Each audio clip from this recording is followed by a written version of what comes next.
day 9 on 13th summer school at LHC Physics. Today, many mind-boggling lectures by some of the senior professors like Marcus Miller.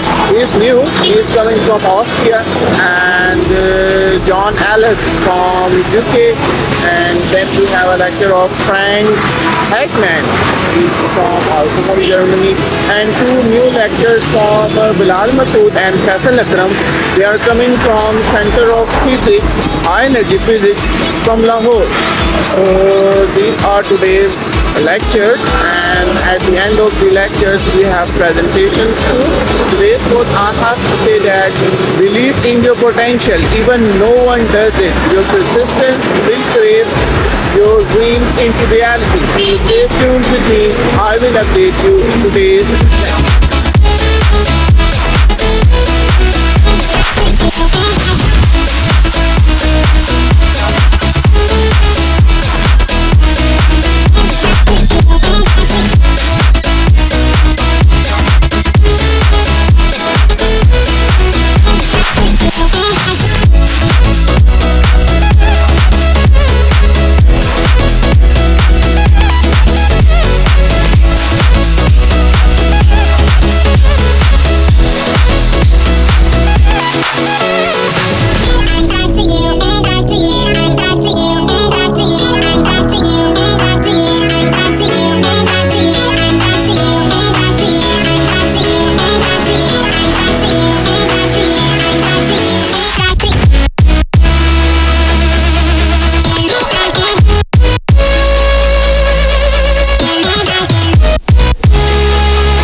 and for gammas. But today the electromagnetic calorimeter, the harmonic calorimeter, and the muons, they're giving the trigger. And in the future, we will also have the tracker, as Christian showed, in the trigger. At level 1, this is completely novel. This is at 40 megahertz. The level 2 CDF trigger that I'm well aware of, I think was 40 kilohertz. So there is still a complete paradigm change on what we're doing. This is then overlaying on this detector, so the whole scheme remains. So we keep the magnet, we keep the terminal, we do something in the muon chambers, we replace completely the tracker, we completely replace the electronics of the electromagnetic calorimeter, and we have a completely new forward calorimeter. So this is basically what we have in 2016, about 35 vertices, 40 collisions and pileup, 2,000 tracks. And then in 2029, we will have 200 vertices, 10,000 tracks per collision at 40 megahertz. This is here basically just an example of a simulated vector Boson fusion process on top of 200 pileup. So, again, we're only interested in that one vertex, and all this other 199 we don't care about. We really look only at one out of these and we need to trigger it.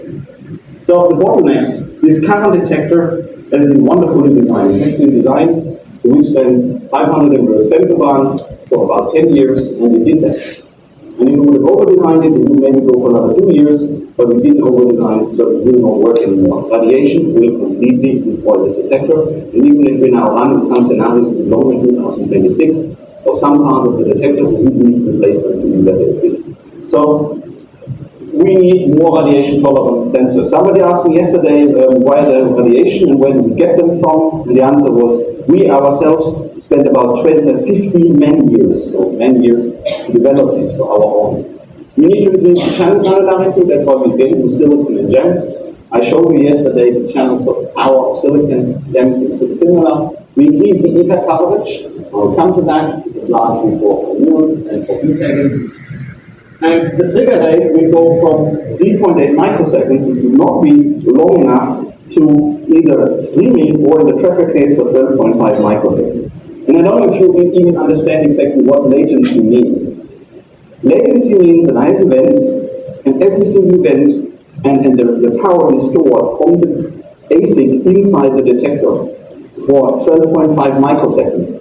So you have 190x cells which store everything. Then you send this trigger data out. The trigger calculates what you want to know, and then he says, okay, I want this event and that event inside this 12.5 microseconds.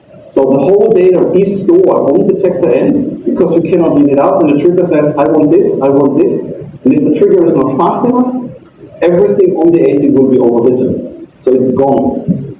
That's why we need to increase that to be able to have the 4 to 5 microseconds of the clock trigger. We replace basically 100% of the electronics. We have a completely new tracker, high granularity end cap. We extend the neurons and we add, this is I'm quite proud of. We still don't know, I think, what we really will do with it, but it's yet another handle that will give us yet another handle in physics discovery. And we are timing the neuron in the color computer.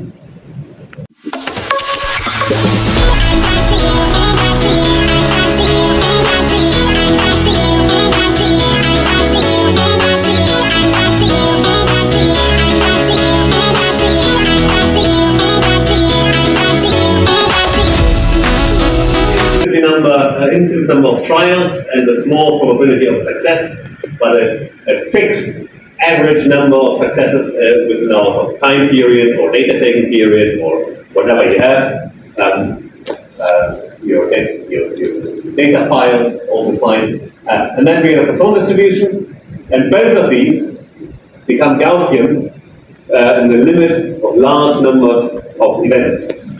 And this Gaussian, well, this guy has only one parameter, the Gaussian has two, but the Gaussian always inherits the parameters from whatever distribution you come from. So here, as it comes from a Poisson distribution, the Gaussian gets a sigma that is, this gets a mean that is lambda, and the sigma that is the square root of lambda. Right? Here, if the Gaussian comes from a binomial, it gets a mean of n times p, the expectation value for binomial, and it gets a standard deviation that is this expression, which is n times p times 1 minus p.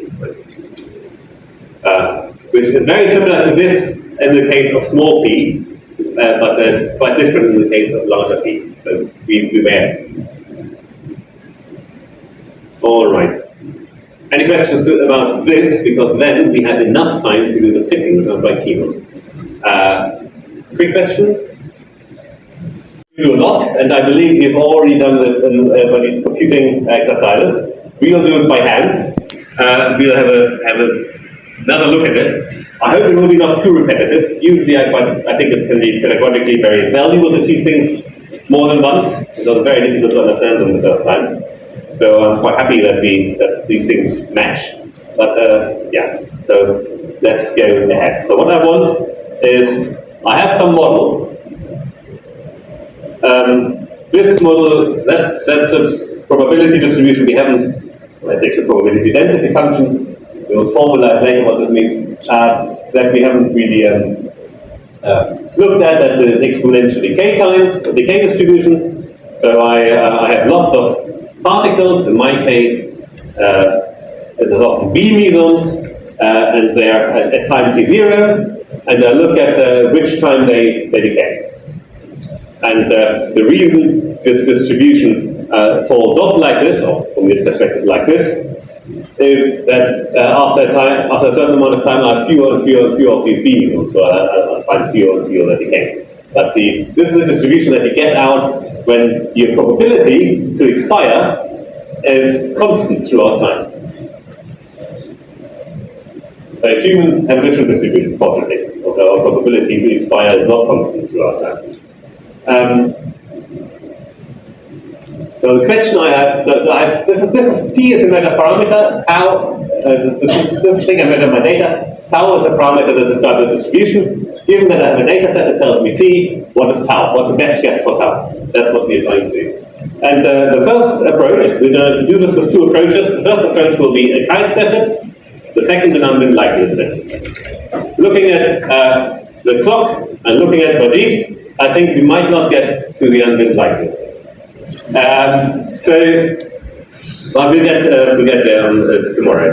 So this is kind of thing use that forbidden data. So I make a histogram out of my measurements. I just put them into histogram bins. So all the times between 0 and 1 over here, whatever I want to choose for my binning.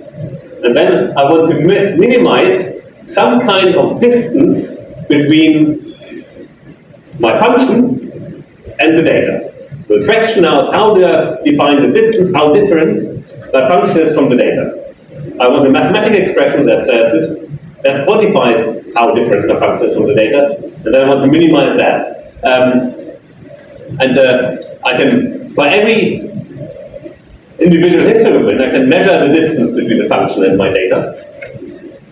And I do here, I do here, and then I can, I've learned now that adding up these distances, because they are signed and stupid, I add up the distance squared.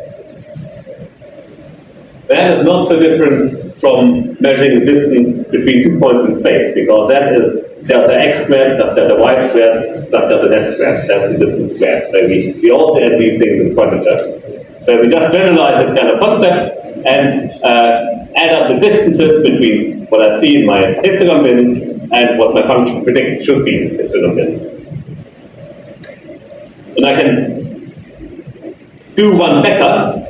And I do one better by saying, okay, but some of these have large uncertainties, some of these bins have small uncertainties. I want the bins with small uncertainties to have a higher weight in my distance. So I divide every single one by the uncertainty. And I divide by the uncertainty squared because I like to have a number that has no units and things like that. So it's, although it just counts. Anyway, I'll divide by the uncertainty squared.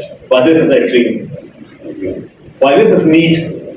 The square part in the uncertainty itself, but this is neat, will become actually more obvious in a second. But basically, I want to match the square here. That gives it nice properties. So that's the chi-square. The chi-square is the distance, the sum of the distances normalized by the uncertainty squared. So if the uncertainty is very small, this will have a bigger contribution to the sum. If the uncertainty is very big, this will have a small contribution, not matter so much. And my plan is to minimize this. And we'll do that now.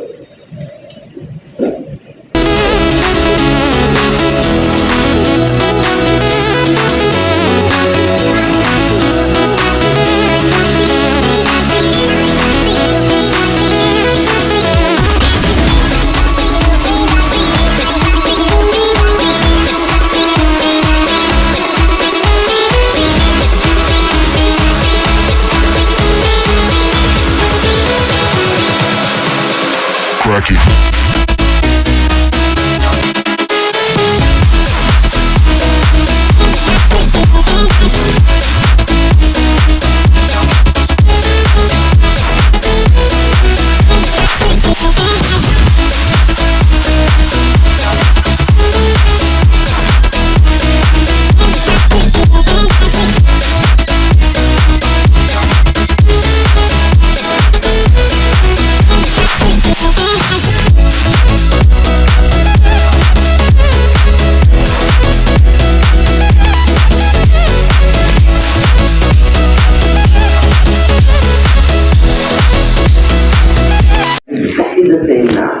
They have exactly the same spin, they have exactly the same charge. Why is it so? In quantum field theory, we would say it's so because they all the quanta of exactly the same field, electron field. So that's why all the electrons, which are the quanta of that field, they have exactly the same intrinsic property. And we also have a natural description of the processes in which the different particles are created. For example, think of this process. You call it wave production. In this process, two photons combine to produce an electron and positron. So how is it possible that the photon is converted into electron or positron? This is something which you can easily explain through quantum field theory. So all you have to assume that there are two different types of field. The photon field or electromagnetic field, its quanta are the photons. Then you have to suppose electron field, and its quanta are electron as well as positron. Particle and antiparticle both are described by the same field. And then you just have to suppose that these two different fields, photon field and electron field, they can interact with each other. So what happens when you say that these fields can interact with each other? Interaction means that energy can be exchanged between these two fields. Photon field can transfer energy to the electron field and vice versa. Now suppose that photon field transfers its energy to the electron field. And since in the field, energy is realized in the form of quanta, and the quantas are the particles. So if some of the energy is shifted from photon field to the electron field, so that means the energy of the photon field will decrease, some of the quanta will disappear. And the energy of electron field will increase, some of the quanta of the electron field will be created. So that's how, what we will see, that some of the photon will disappear and some of the electron and positron will be created. So all those processes in which new particles are created, they cannot easily be described by assuming that the fields of these particles are interacting with each other. And similarly, this is the corresponding reverse process in which the energy flow in an opposite direction. So when quanta of the fields interact, their quanta may transform into each other. So this idea on which the standard model is based, and not only the standard model, all quantum field theories are based, that the particles are not fundamental. The fundamental entities in the nature are the fields, and the particles are mere the excitation of these fields. This is so basic and so important, but that sometimes you see that we find it difficult to grasp it. Okay, so that's why I would like to give you an evidence of this idea. This is the picture, and this is the picture of an empty box. And this picture somehow implies that particles are not fundamental. These are the fields which are fundamental. So let me explain that how this picture of the empty box implies that the fields are more fundamental than the particles. So if I suppose that the particles are more fundamental than the fields, and you have an empty box, then it means that you have removed all the particles from the box. And since the particle is the most fundamental entity which can exist, if we have removed all the particles from the box, nothing will be left in it. But here we see that something is still there. So that means that perhaps the fields are more fundamental than particles. So if I suppose that the fields are more fundamental than particles, then how can I explain these fluctuations? So consider the box again, the empty box. When we say that the box is empty, then it means all the particles have been removed from it. The particles are the quanta, excitations of the field. So that means that when we say that all the particles have been removed, it means all the energy have been removed from the box. So if you remove all the energy from the box, then the field will be in the ground state. So classically, when we say that the field is in the ground state, then it will be a static state. There will be no oscillation. But that is not just the field. It's a field which is governed by the laws of quantum mechanics. And in quantum mechanics, we have Heisenberg uncertainty principle, which does not allow us absolute state of rest. So to protect Heisenberg uncertainty principle, the field, even when it is in the ground state, it starts fluctuating. We are seeing in this empty box. So they exist, their existence can only be explained if we suppose that the fields are more fundamental than the particles. Now these quantum fluctuations, when we actually observe them, we observe them in the form of particles and antiparticles popping from the vacuum and then disappear in a very short period of time. We call them the virtual particles. So virtual particles are the quanta of the quantum fluctuations which are occurring in the field even when it is in the ground state. So this picture of the empty box in which you see that there is something which is going on even when the box is empty, that somehow implies the fields are more fundamental than the particles. So we have to think of this universe as a composition of fields. And if you're a believer, you should say that the God has not created the particles to create this universe, The God has just created the fields to create this universe. Okay, so let's now move forward. Once we understand this basic fact that the fields are more fundamental than the particles, and corresponding to every different type of particle, we have a field. The question is that how do we express the laws of interactions of the quantum fields, and eventually, obviously, the particles, which are the quanta of these fields. How do we express the laws of interaction of the quantum fields? The answer is this L. This L is called Lagrangian. It is through Lagrangian we express the laws of interaction of the quantum fields. It is the end product of what we call the model building and the starting point of phenomenological implication of any model which we build. Standard model is just one model which is defined by its unique Lagrangian. If you have a different model, you will be having a different Lagrangian. So if you want to be a particle physicist, then you have to learn this thing that how the Lagrangian is constructed. And you also have to learn this thing that how from the constructed Lagrangian you calculate the quantities which the experimentalist measure. Okay, this is what the phenomenologists do, and building the Lagrangian, this is done by the theorist. So the laws of interactions are expressed through field, and you can sometimes find on the cup of tea and sometimes on t-shirt, but the real fun is to see that how to actually construct it rather than just buying it from the market. Okay, so how a Lagrangian is constructed? You know, in classically, when you construct a Lagrangian, you already have studied Lagrangian formalism, and you have constructed the Lagrangian of a system of particles. And usually you construct it by following the basic definition of Lagrangian, that Lagrangian is a difference of kinetic and potential energy. In principle, we can also construct the Lagrangian by just constructing the kinetic energy and potential energy, but that is not the practical way of doing it. Practically, we construct it by imposing certain journal conditions which a Lagrangian should satisfy.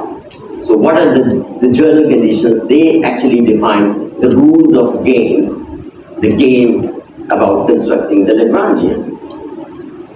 Okay, the first condition which we suppose is the Lagrangian is a local function of field and its derivative. When we say that the Lagrangian is a local function of field and its derivative, it means that the value of the Lagrangian at every point of space-time is the function of the field at that and its derivative at that point. Okay. Why we suppose that Lagrangian is a local function of field? By the way, the theory which is constructed by assuming that Lagrangian is a local function of field, we call them local quantum field theories. Why we suppose this? Because this is the way through which we can preserve the relation between cause and effect. If you suppose that Lagrangian is not local, then the relation between cause and effect that will be broken. So to preserve the causality, we have to assume that Lagrangian is a local function of field and its derivative. Okay, the second condition which we impose, we suppose that the Lagrangian is real. And this is how you protect the conservation of probability. You know, whenever you talk about quantum mechanics, you talk about the probabilities of the possibilities. And some of the probabilities of all possibilities should be equal to 0. That is the normalization condition. To preserve the normalization condition in quantum field theory, we have to suppose that Lagrangian is real. And then we have to suppose that it is invariant under translation in space-time, and it is also invariant under Lorentz transformation. That is the requirement of principle of relativity.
अस्सलाम वालेकुम। आज हमारा LHC का 8वां दिन है। तो आज का दिन काफ़ी अच्छा गुजरा। फॉरनर जो प्रोफेसर से हमारी मुलाकात हुई और उनसे सीखने से काफ़ी कुछ मिला। और आज के लेक्चर भी बहुत अच्छे थे और इसके बाद हमारे मज़ीद और लेक्चर हैं, तो उसके बाद हम आपसे दोबारा मिलते हैं।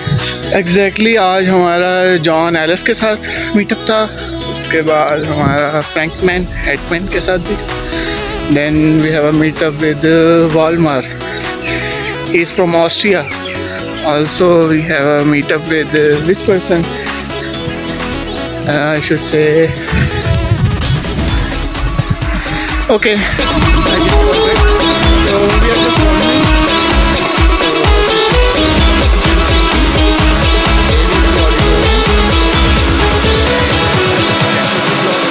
Crack it. This is the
Then in the last part of the lecture, I will talk a little bit about searches for new physics in the top book. There's a lot of interest in this subject at the moment at the LHC, and I just want to share with you some of the recent developments. Okay, so looking beyond the standard model is the standard model effective field theory. So there's this quotation at the bottom of the slide from a Chinese strategist who wrote, I think it's more than 2,000 years ago. The direct method may be used to look directly for new particles, but indirect methods will be needed in order to secure victory. So indirect methods, in my mind, corresponds to looking for low energy effects of high mass particles that show up with new effective low energy interactions. So it's also went on to say the direct and the indirect lead on to each other in turn. It's like moving in a circle. So obviously he was a fan of circular colliders like the LHC and possibly like the FCC or the CPC in China. Who can exhaust the possibilities of their combination? Okay, so that's the general theme of this part of this lecture. So before getting into the standard model effective field theory, I just wanted to review units and dimensional analysis as we understand in particle physics. So it's common to use natural units in which Planck's constant and velocity of light are equal to 1. Then, if you take Planck's constant to be 1, you can relate mass dimensions to space dimensions. So if we define the dimension of a mass constant to be 1, energy, momentum, and if you're looking at a Lagrangian, a derivative of the field, also will have mass dimension 1. And this is clearly consistent with the Lorentz invariance E squared equals B squared plus M squared. Now, of course, if you look at a commutator as you have them in quantum mechanics, if the right-hand side, the Planck's constant is equal to 1, then clearly the mass dimensions of space and time are equal to -1. So in quantum physics, whether it's quantum mechanics or quantum field theory, the underlying formulation of the theory is in terms of an action, which is an integral of the Lagrangian over 4 space. Now the action is basically a phase current, so it has 0 dimension. So I remind you that back in the 1930s, there was a sort of embryonic formulation of QED involving interactions of electrons with photons. And if you follow the rules on the previous slide, that interaction at dimension 4. But in parallel, you had Fermi's full fermion theory of weak interaction. So as you can see in the diagram here, this had 4 fundamental fermions interacting together at a point. Since fermions have dimension 3/2, this was a dimension 6 interaction. Now, I don't think people ever took this point-like full fermion interaction seriously as a fundamental interaction. People thought that it must be due to the exchanges of massive particles. Now, for a long time, there was an argument about what was the Lorentz form of the 4 Fermi interaction. Scalar, pseudoscalar, vector, axial, tensor, whatever. Finally, in the 1950s, it was established that it had the form of 2 V minus A currents interacting. And then people said, well, in between those 2 vector-like currents, you must be exchanging massive vector bosons. And for many people, that provided a motivation for trying to formulate a mathematically consistent theory of massive vector bosons, which is the gauge theory, spontaneous symmetry breaking, and the electroweak sector, this time of model, with a single field. And this slide here shows you all the different possible single field extensions of the standard model with fields of spin 0 or vector fields, new gauge interactions, or additional fermions. So you can use the general analysis that I showed you previously to constrain the mass and all the coupling of each of these single field extensions. And that's what you see here. So, for example, if you assume that the new fields have unit couplings to standard model particles, you can tell that their masses must be bigger than, well, something in the TeV range. So here I've highlighted some examples. These are extensions of the standard model to include additional scalar fields. You can think of them as being like triplet or singlet Higgs fields. And these are already constrained at the TeV level if they have unit couplings to standard model particles. Alternatively, what you could do is to say, well, let me assume that the mass of one TeV, just for the sake of argument, how large could the coupling to standard model particles be? And these numbers here tell you how large the couplings might be.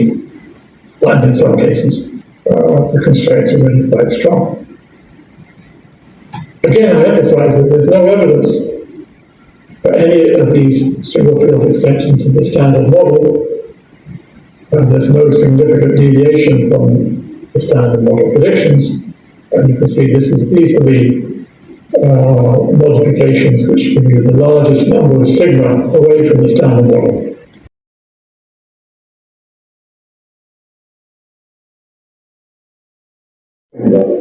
Whereas loops, of course, give you this. The stability of the universe I didn't cover, and you may have heard of it, that the mass of the top rock somehow also relates to the stability of our vacuum. It may be in a metastable situation, and then, depending on the top rock mass, it decays. This is something which made a big excitement. Personally, I think this is just pure excitement, and I don't believe in it at all. So, but that is a theoretical debate. Why wouldn't I believe in it? There are some reasons for it. So this is just a hype. I will just not regard this at all seriously. Sorry that I'm so dominant on this. Anyhow, naturalness, that's a very important question. The top quark turns up in virtual loops which have an influence on the Higgs boson mass. The Higgs boson has a low mass and not a mass which is at the Planck scale. And that has to do with cancellations in those loops, and where we try to find the couplings so accurately that the Higgs boson mass can be so low, relatively. That's likely slightly metaphysical, theoretical problem, but it's very real. In the old days, we thought that this is the most important argument, that an additional system of particles should exist in order to grant that each of those virtual graphs with particles in it also is counterbalanced by a graph with new kind of particles, namely supersymmetry. So far, we have not found real evidence for supersymmetry, unfortunately.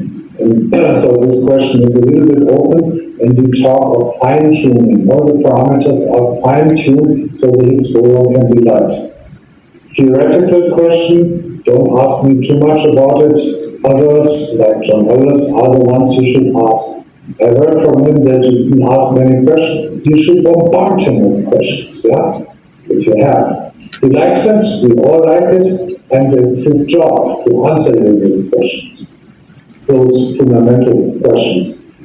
The talk about unique detector calibration. Nowadays we use it for detector calibration, which is of course amazing, but yes.